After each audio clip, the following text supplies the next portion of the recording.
So now we're ready to go into our next panel. Is ranked choice voting better or worse than the status quo? And I'm going to introduce our moderators. Hedman has moderated numerous events for Braver Angels, an organization dedicated to depolarization. He also writes in his Substack and his upcoming book, Common Sense for Uniting America, about how he believes we can permanently end political division. And I'll let him take it away from here. Thank you, Hedman. All right. Thank you very much, Annie. Thank you for this opportunity. Welcome, everyone.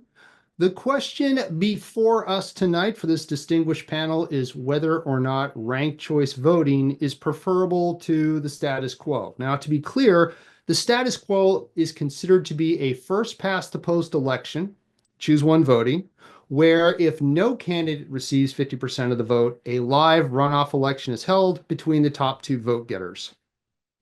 So with that, let me briefly introduce our panelists. Our first panelist is Chase Oliver. Chase is the Libertarian candidate for U.S. President in the 2024 election. In 2022, he ran for the U.S. Senate against Herschel Walker and incumbent Senator Raphael Warnock. Chase is widely credited with causing the runoff election between Warnock and Walker. He advocates for the adoption of ranked choice voting to avoid future runoffs. Next, we have Philip Izon. Phil spearheaded the initiative petition to repeal ranked choice voting in Alaska, which was used there for the first time in 2022. He's written 2 books critical of ranked choice voting and is writing a third. He is currently working on a petition to remove electronic voting machines from Alaska's election, and his background is in finance and marketing. Now, Andy Jennings, he's received his mathematics PhD in 2010 with a thesis on voting systems. He co-founded the Center for Election Science and served on its board for 7 years. He worked in Arizona toward legislation promoting alternative voting systems. And this spring, he will be teaching a course at Arizona State University on mathematics and voting. And to round out our panel, we have Aaron Castillion. Now, he's going to be replacing Duncan Searohr. Now, Aaron is the production lead at Equal.vote, where he's helped to produce a number of websites, including bettervoting.com and rcvchangedalaska.com, which gives an animated walkthrough of Alaska's first ranked choice voting election, as well as a number of other high-profile ranked choice voting elections. Now, we're just going to jump right into it, and I'm going to put my first question over to you, Chase. What do voters need to know about why ranked choice voting is better than the status quo? Well, I think if you look at, in particular, my Senate election, where I was credited with causing that runoff, we would have saved the taxpayers in Georgia millions of dollars and 4 weeks of more political advertising if we had had an instant runoff. And in fact, or ranked choice voting, which same thing. With that, we already had ranked choice voting in the state of Georgia. Every Georgia overseas and military voter who voted in the 2022 election did so using a ranked choice ballot because the runoff window was shrank from 9 weeks to 4 weeks. And they knew they wouldn't be able to get 2 ballots there and back. I think ranked choice voting is better overall, not just because it saves the taxpayers in states like Georgia, which currently have runoffs, but states with plurality only first past the post. Ranked choice voting actually shows at least over 50% of nominal support for a candidate, as opposed to candidates being elected to office with under 50% of the vote, which is what we're seeing in congressional races all over the country.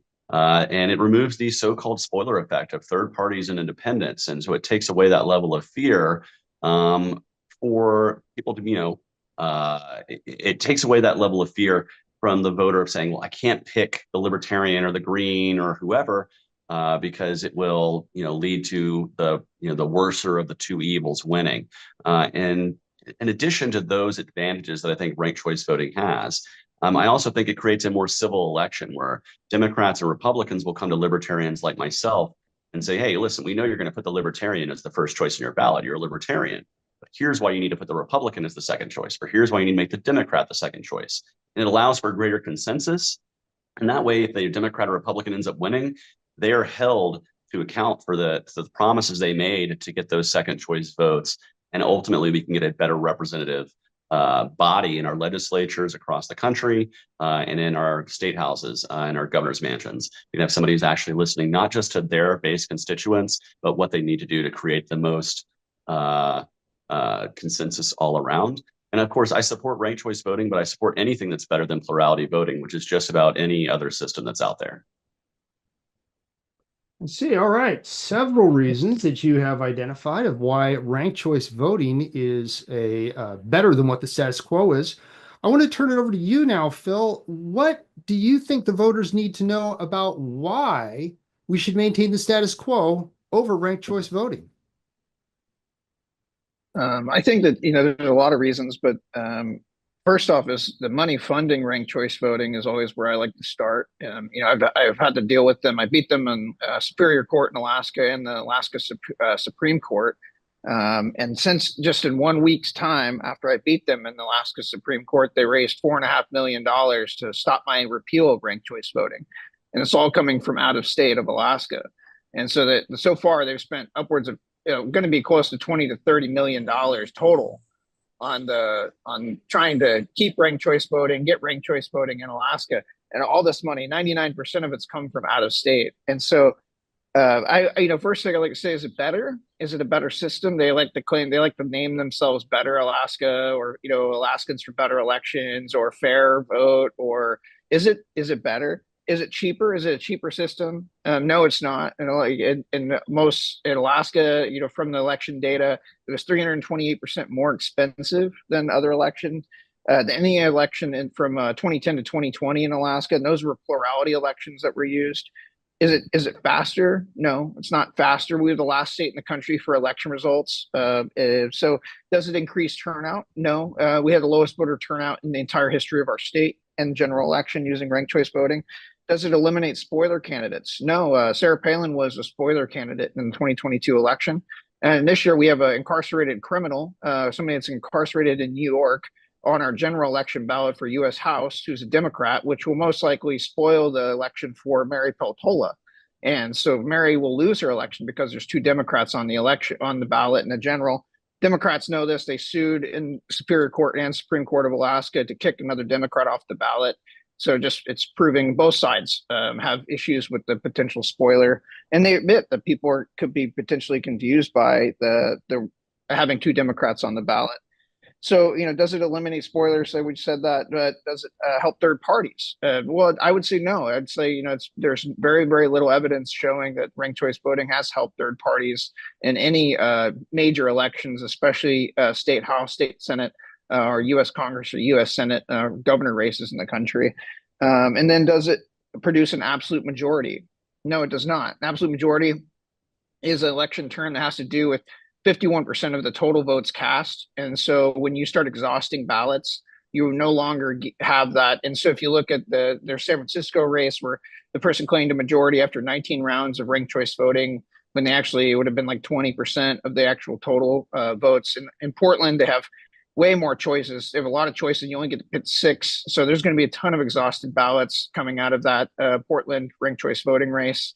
And so both Mary Peltola and Lisa Murkowski both claim they got a majority when neither one of them actually received a majority of the votes, because ranked choice voting exhausted ballots. And so if you include those exhausted ballots back in, neither one of them get over 50%. And so this manufactured majority is one of actually the books that I've written about this. It's actually the title of the book. That is what ranked choice voting does. It does manufacture a majority. And so those are my issues with it. And the reason why I think plurality is best is just because it's a simple system. It's simpler and easy to understand. The basic simplicity of choose one. Got it. Hey, and I'm going to bring Andy in on this conversation. With your background in the voting and the mathematics, I'm wondering if you might be able to tell us, how are both plurality and ranked choice voting, if in any ways, similar or the same? Yeah, so I was kind of asked.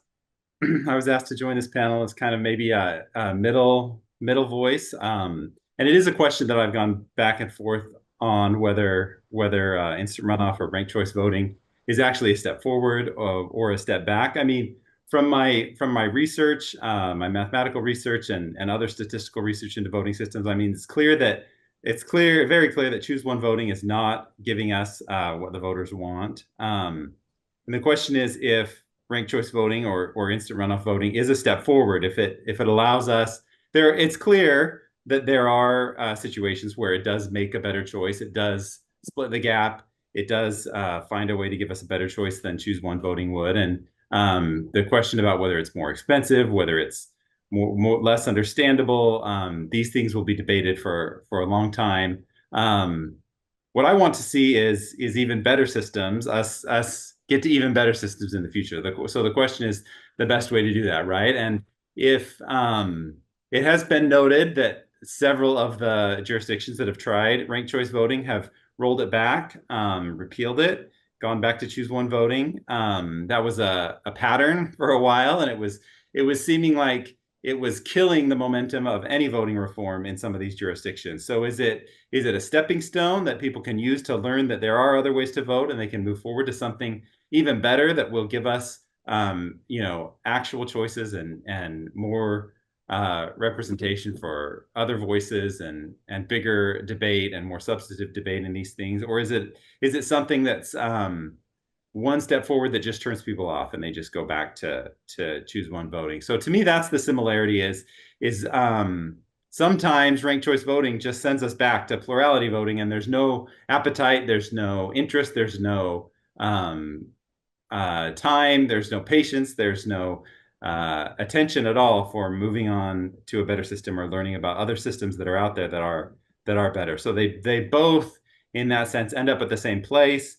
Some research has shown that it does not actually give us other parties, independents or third parties, winning or even being represented in our government. And so sometimes we've seen a lot of jurisdictions where people implement ranked choice voting and they repeal it, or they end up back at the same place where they started. So that's what I don't want to see happen. I think we heard Chase say that he's open to moving on to anything that's better than plurality. We've heard Phil say that he likes plurality. He'd prefer to stay at plurality, never move to ranked choice, and it sounds like never move to anything else either. So correct me if I'm wrong on that, Phil, but I would love to see lots of these systems. There's lots of creativity. There's lots of research going on out there. I'd love to see more of these systems tried. We need to get them tried in the real world to see how they actually perform, and move on, have lots more options besides ranked choice voting. So. Okay, thank you. I want to move it up to Aaron to kind of tap into your background with working with different voting methods. And I'm wondering, maybe you could tell us, if we were to find a better voting method, how would we even identify it's better? We just heard Andy talking about, the concern of moving from ranked choice voting back to plurality voting. How would we even know that we found ourselves a better system? What would we expect to see differently? Yeah, well, so first I want to kind of like co-sign a few things that Chase said, just to clarify that there are some benefits of ranked choice voting. Like eliminating the primary does let you save money, and it allows more people to participate in an election with more candidates, so you get more representative outcomes purely by eliminating the primary without even looking at the merits of the voting method itself. There's also some research indicating that civility is ranked choice voting is improving the civility for candidates. And just really like being able to vote on a more expressive ballot, regardless of they might not know how it's counted or whether their vote is being counted fairly, but it feels good to be able to rank more expressively. So those are all things that ranked choice voting has going for it. And and then the things that are oversold, which Phil already touched on, is they don't guarantee a majority of overall voters, only of the final remaining candidates at the end. And then it doesn't properly solve the spoiler effect, like in Alaska, where Sarah Palin was a spoiler. And in fact, also in Alaska, not only was Peltola not was not the majority winner of the overall voters, the only one who did have a claim to a majority was Begich. If you look at Begich versus Palin, a majority of the voters in Alaska preferred Begich over Palin. So the only candidate in that race who had any sort of claim to majority was actually Begich, and ranked choice voting failed to select him. But your question is, how do we know what, like, how do we identify what a better voting system is? So I think one aspect strategically is, can it be used as a stepping stone, like Andy was saying? Because there's been a number of times where ranked choice voting, it has marginal benefits with limiting the primary. It mitigates spoiler effects in non-competitive races. But that said, we've seen that it's not like viable as a stepping stone to better methods because it gets repealed and then people lose their appetite for it. Like in Burlington, 2009, they had a Condorcet issue. It got repealed. And then it took them 10 years to kind of build up the energy for the appetite for voting reform again. And then they happened to go back with ranked choice voting again. So Alaska is also very likely to be repealed this cycle. So yeah, that's one thing, is looking at the history and looking at if this voting method can be used as a stepping stone. And then, but then stepping back, when trying to ask, okay, what should the replacement be? I represent Equal Vote here, and Equal Vote, we decided on 5 criteria for what makes a good voting method. I didn't write them down, so I'm going to try it off the top of my head. Simple, expressive. The voting method should be equal, meaning that you don't get harmed by having more candidates on your side.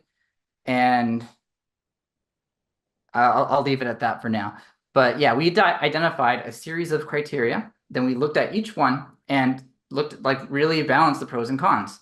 And for accuracy is another one. For accuracy, we also looked at that. And one way to look at accuracy is through a series of voting method criteria. Like later no harm is a common one that people like to look at. Favorite betrayal is another common that people like to look at. But the problem with that approach is you can't get 100% on all of them.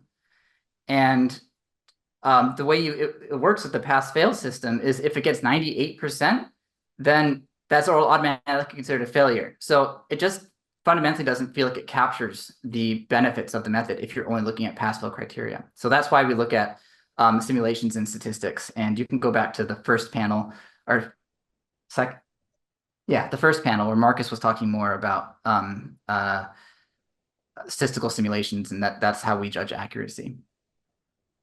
Okay, so let me jump in here, because I'm getting from kind of the general group here. One of the major concerns is this moving back and forth between ranked choice voting, plurality, going to ranked choice voting, and then having it resort back to plurality. And then this idea of how do we recognize whether or not things have improved? You mentioned there's criteria that the group has decided, Equal.vote has decided makes for a good ballot or a good voting method, but how do we know the voting method has actually produced a different society or a better society? And Chase, I want to give you an option for telling us, ranked choice voting is, as you, I believe, have mentioned, it's being used in multiple areas. It's been used for 100 years. What are its success stories? Where has ranked choice voting demonstrated that it's better than plurality voting? Well, I want to address some of the criticisms that we've seen for ranked choice please voting. So, first, is it less expensive? It's less expensive than a runoff election, which is what we have in my home state of Georgia. Is it more, exhausted votes? You get more exhausted votes in a runoff where people have to take another day off work to get to the ballot box. We saw this in 2022 with the Warnock Walker race and the runoff. We had way more exhausted ballots than we would have had if my 88,000 voters had either left the race or picked another candidate. So by far, we had greater fall off there. I understand there are criticisms of the Alaska ranked choice voting system. We need to remember that the Alaska ranked choice voting system is not the only ranked choice voting system that's out there. I think the biggest problem with the Alaska ranked choice voting system is that they can have multiple people of the same party on the general election ballot, where you'll have 2 Republicans or 2 Democrats. You should have a party primary that selects your candidate, and then you go forward into the general election in a ranked choice mode. Not this top 4, but as many candidates who can qualify either as a party candidate or as an independent candidate to be allowed on the ballot. That would clear up the spoiler effect of having 2 Republicans or 2 Democrats on the ballot, which is what we've seen in some of these Alaska races. And the place where we see that kind of ranked choice voting is actually in the state of Maine, where people are far more satisfied with ranked choice voting in that state than they are in Alaska. I would say still Alaska ranked choice voting is about as popular as it is unpopular. If you look at There's polls that can show it over or under 50%. But in Maine, they really like ranked choice voting. They've had it for several cycles. It's easy to understand. And again, they go through a primary process and then only go with the candidates who have won their party's primary or an independent in the general election. I think that's an improved ranked choice voting system. And that's an area where people are extremely satisfied. I think another area where we have ranked choice voting is the mayoral primaries or the mayoral elections in New York. I honestly think elections like city council elections, for instance, there's 5 candidates and 20, or 5 seats and 20 candidates. At that level, you might want to look at something like approval voting. That might actually provide a better coverage because people can just go vote for the 5 people they want to be on their city council or the people that they approve of the most, if there's 10 choices they like. And so ranked choice voting is not a silver bullet in every instance.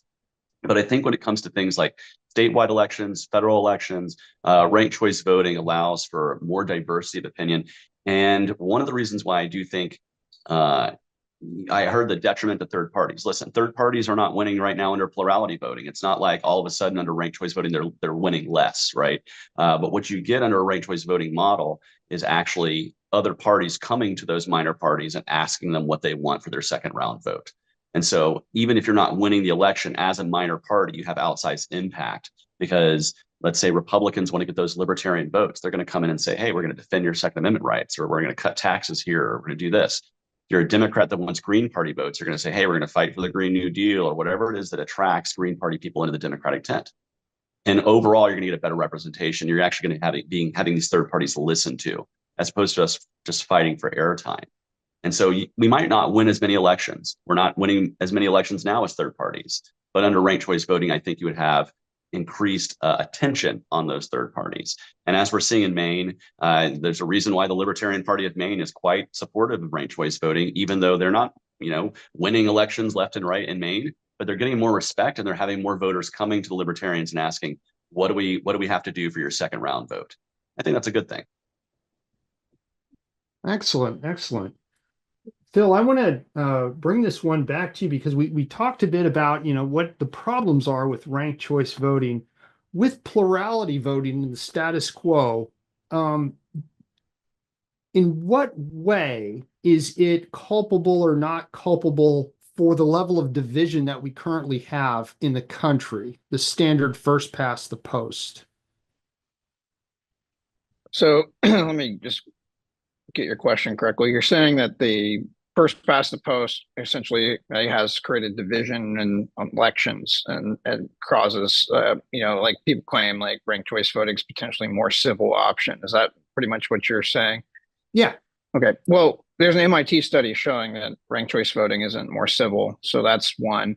2, I was in Alaska and I worked on Sarah Palin's campaign. And I literally called her a spoiler candidate just a minute ago. I worked at a pretty high level. I was, paid like $50,000 for a month and a half worth of work. We're working on her campaign. I booked a Trump stadium in Alaska. So I'm pretty, I was actually the only poll watcher for the day. First time they actually did ranked choice voting was the August special general election. So I was the only person there watching the ballots being counted and being run through the machines. And so there's just very few people that have that much intricate knowledge of this and how it was done. And so from the time Don Young passed away, at that point, it became one of the most contentious election seasons in Alaska's history. From that point all the way through November, you had Republicans attacking Republicans the entire time. You did not, and this is a Republican state. In the special general, you had 112,000 Republican voters, and Mary Peltola only had 75,000 votes, and yet the Democrat won the election. And so, why did that happen? Well, a lot of people don't look at that. They look at the November election. That's where they base their decisions off of. But the reality is like special general is really where the meat and potatoes of that election is. It's like if you look at the way it was orchestrated, the way it was done by the division. One, they allowed someone to drop off the ballot to another Democrat to drop off the ballot after the deadline. So that was an issue. And the Supreme Court of Alaska said they violated state statutes by doing that. So it was an issue for the state. Like the state divisions had issues actually administering the election. And so then you get into the special general, and then they ran this pick one primary on the front page for elections. And then on the back page, they had ranked choice voting. for the first time. And so I guarantee you, there was a sizable percentage of the population that voted for just one person because they didn't read the new instructions on the back. And so doing that, you ultimately have votes thrown out of the election. My grandfather was one of those people. And that's who actually inspired me to write the repeal of ranked choice voting in the first place. And so then you get a lot of pissed off or people that are upset about how the elections and the special general and how the Democrat was able to overcome 112,000 votes. That's a 36,000 vote disadvantage for the Democrats, and yet they won for the first time in 50 years, the U.S. House seat. We only have one of those in Alaska. And so then again, Republicans attacking Republicans from that point. Normally that would have been the end, because after the primary, you only have one Republican. And I agree with Chase, I think that there's definitely a part of saying that the open primary comboed with ranked choice voting is far more detrimental than having a party primary with ranked choice voting. I'm curious to see how that's going to work if Oregon ultimately moves forward with it, because that's their model, is a closed party primary with ranked choice voting. I think that's going to be smoother for sure. I don't doubt that. But what he's discussing is preference trading. And it's in Australia. So whenever you're trading preferences, again, you're not helping third parties win elections, which is really the pitch that they try to give everyone on ranked choice voting, is like, why ranked choice voting is so great? Well, so MIT says it's more contentious in Maine. I personally have witnessed the election being far more contentious, and like where you had Republicans attacking Democrats and Republicans attacking Republicans all the way past the primary. So August would have been that time. It would have been over. Then you have one Republican and one Democrat, then they attack each other, whatever. But that didn't happen with ranked choice voting. You had people attacking each other. And like I said, if you go to a closed or maybe semi-open primary, not a jungle primary, and don't do the top four, and you only allow one member of the political party to move into it, I think that would definitely bring down the contention of the infighting for sure. But the open primary, or the top four, which is pitched by Fair Vote and Catherine Gell and Final Five and all these other organizations, that's not going to be more civil. So ranked choice voting by itself may end up being more civil potentially if it was positioned that way, where you have one political party member going into the ranked choice voting, but that doesn't help third parties win. So they're again lying on that entirely, on that premise. And again, it's just preference trading. So that's no different than what you do now. And so if they're not going to win any better, they're not going to win anymore, and it's not less contentious as it sits. And then the main RCV lobby who's pushing ranked choice voting doesn't really seem too inclined to want to go to a closed party primary with ranked choice. They want the top four, the top five. It seems like maybe their intention is more issues and more contention in the elections and more infighting, and maybe that's Phil, a part of it. And so let me go ahead and bring this one to a close, because you bring up a very interesting point, and I wanted to turn this back to Andy, and it's this idea of how much is the value, or even this question of ranked choice voting versus status quo, dependent upon if we have closed primaries or open primaries. And by open primary, we're talking a jungle, as Phil had used the term, jungle primary, where everyone votes in the same primary, as opposed to I'm an independent, but now I can pick which political party I want to vote in, which is, I think, the America Votes Act or something that they're looking at doing. So how much is it dependent upon a closed or open primary? Andy, what do you think? Yeah, I mean, I think you're right. You're onto something here, that like a small change somewhere can vastly change the dynamics of the way these things work, right? In systems control, like a very small change can affect who wins, who runs, the party structure of our whole populace. It can affect how people work together after they're elected. Small changes can indeed make a big effect. So I think there definitely is dependence on the way this is structured. Is it a top two? Is it an open primary? Is it a closed primary? What's the method in the first round? What's the method in the second round? We might find a mix that is way more contentious and a mix that's way less contentious. From the perspective that I proposed at the beginning, as far as like I may like ranked choice voting as a stepping stone to something better. In that sense, I think it doesn't matter as much, because the more jurisdictions that are out there trying something and trying something different and trying something new, in fact, is better for the movement, as can be better for the movement, maybe, perhaps, right? Like, I can see if tons of jurisdictions around the United States are trying new things, trying ranked choice voting in different ways, different combinations with different primaries and generals, that is going to open the door somewhere, I think, for different parties to win somewhere, right? It's going to open the door for us to try star voting and approval voting and try these other systems that need to be tried somewhere. So that's what I'm excited about. And in that sense, I do want to see lots of different ways of trying RCV. I want people to get used to, we don't have the one solution, and we're trying lots of different things to see how our elections are supposed to work. And there's a difference here between, like, I want a better system in my jurisdiction versus, like, I want a better system somewhere. As a researcher or someone who's interested in the whole nation, we can get excited about St. Louis. We can get excited about ranked choice voting being applied in different ways in lots of different places, and hope that different methods, star voting, approval voting, majority judgment, these different things can be tried somewhere and can open the door for a lot more creativity. Whereas even if in our individual jurisdictions, my city, my county, my state, a specific configuration of ranked choice voting with something else may make other reform difficult or other reform hard. So I think we can distinguish a little bit there between, like, maybe ranked choice voting as a whole, like operating at a big level, will allow us an opening somewhere to try lots of different things.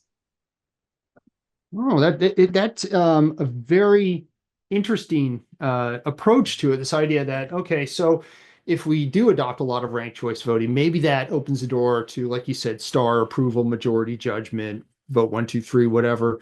Aaron, from somebody who's been in the trenches and who's been working advocacy, how have you seen people react who are either favorable towards ranked choice voting or not favorable in regards to then how they address other voting options? Are you seeing something, an effect like that? Are people who are interested in ranked choice voting also interested in other types of voting methods, or is it just ranked choice voting they'd be interested in? Yeah, so I think for a lot of people, it comes down to which one people think is most viable. And so for a lot of people, they feel like that's the end of the conversation right there. Ranked choice voting has the most momentum, like in the sense that it's been adopted in most places in the US compared to these other methods, but it also has the most momentum against it. It's been banned in 10 states. It's been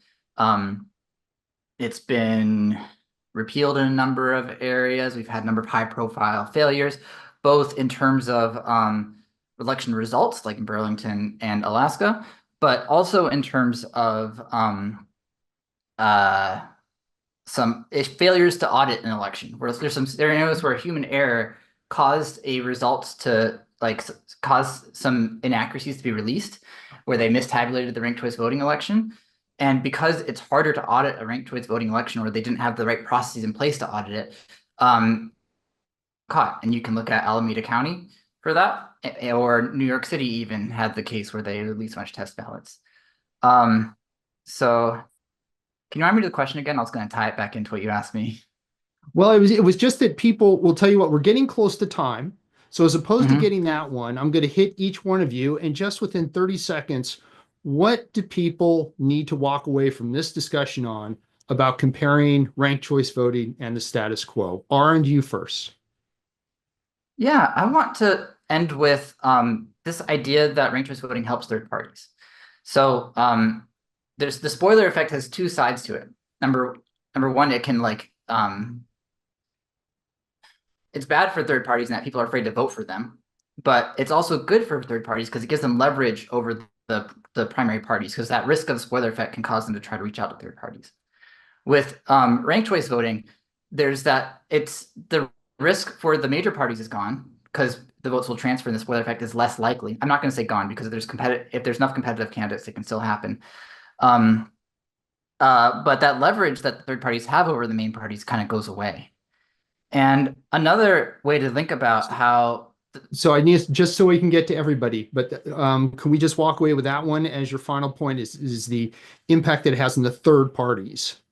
I'm going to give a 10-second shout out to the bettervoting.com website. Go to bettervoting.com/pres24.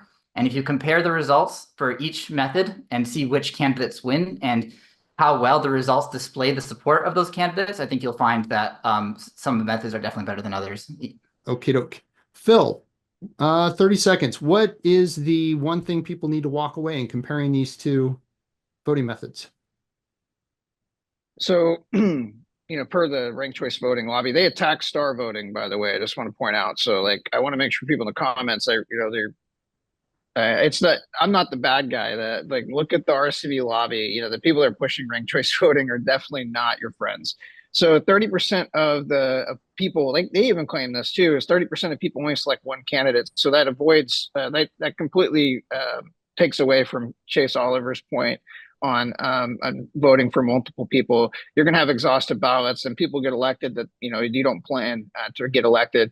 And so quick little thing said, you know, they claim it's better, they claim it's cheaper, they claim it's faster, they claim it increases turnout, claim it gives absolute majority, they claim it's good for third parties, they claim it's more civil, they claim it reduces and spoiler candidates, and none of these things are true. Real quick, I just want to follow. So my claim is that it hurts English as second language voters per a lot of research studies, Princeton, Stanford, University of San Francisco. So our elderly voters, it hurts disabled voters, low information voters, low education. Okay, so voters, can I take that? Voters. I'll take that one away from you. Absolutely. Hurts the voters. Sure. Their claims are not ranked. Yeah, absolutely. Chase, you got it. Talk to me. What do we need to walk away from with this? Well, I think we need to walk away from, if we had had this election in 2022 that I participated in, we wouldn't have spent an extra $10 million to figure out who the senator from Georgia was. We wouldn't have had to be arguing over politics over our Thanksgiving break if we had had an instant runoff. And, you know, to those who say that ranked choice voting or any alternative method it just helps the spoiler effect, which I have seen people say that my parting messages is you can't spoil what's already rotten. And that's a two-party system that exists in Washington, D.C. that's further polarizing, further pulling people apart and creating more division in our country. And if ranked choice voting, approval voting, or any advanced voting method can help bring about more overall representation that represents the broad spectrum of our electorate, I think that's a good thing in the long run. And I'll continue to be fighting to have more voices and more choices in our elections in any way possible, both in Georgia and across the country as a libertarian. All right. Thank you so much. And Andy, you are the last one. What do people need to walk away understanding the difference between these two? Okay. Yeah. I mean, ranked choice voting, instant runoff voting has a head start. That's the world that we live in. It has decades of mind share and momentum. Let's do what we can to make use of it, right? The jurisdictions where it's not being implemented or people are wary, let's propose alternatives and tell them, like, this voting system is, approval voting is cheaper. It can use our existing voting machines and it has all the same benefits. Or star voting has these other benefits. In places where there's threat of repeal, like, let's promote better systems and let's get them to move on to better systems. Let's let it be a stepping stone where we can. And let's get even better systems out there. The fact is, it does better in some cases, and we can do even better if we work hard and together to make this happen. So. Gentlemen, thank you so much. You've given a lot of people a lot to think about and ready to go into their breakout rooms to think about it even more and compare it. Annie, over to you.